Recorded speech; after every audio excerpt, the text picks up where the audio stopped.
अरे भैया रोशन भैया तो मतलब सिस्टम ही फाड़ दिए। अरे भाई एगो गाना आयल रहे, काहे कि इंटरव्यू में पहले ही भैया बोले रहनी कि पटना जैक्सन 2 हमार गाना आए वाला बा और बहुत ही बवाल के। भैया गाना अइते के एकदम कैसे उड़ेला कबूतर वैसे उड़ गई। भैया ई गाना पे इतना ज़्यादा रील्स बनल बा कि गाना ट्रेंडिंग में चल गल बा। यही गाना ई चैनल से चल बा।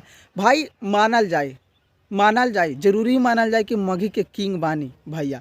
अब हमेशा हम बोलम काहे कि इनका जब गाना आवेला ना तो गाना में कुछ अलग ढंग के मतलब कुछ रहेला, पावर रहेला।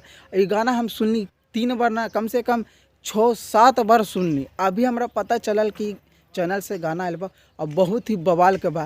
तो अगर आप न सुनले बानी तो जाइए चैनल से सुनी, बहुत ही बवाल के बा। बाकी सुनने के बाद हमारे वीडियो पर कमेंट करे का बढ़िया लगल कि ना लगल। और बाकी सोचे तनी कि भोजपुरिया मघी से हम जुड़े रही कि सबसे पहले हमारा पास अपडेट आ जाए। तो हमें चैनल पर नया है तो सब्सक्राइब भी जरूर कर दिया। काहे कि 2-3 दिन से हम वीडियो ना बनाते रही, कुछ प्रॉब्लम में हम फंस गए। तो मिला तनी अगला वीडियो में।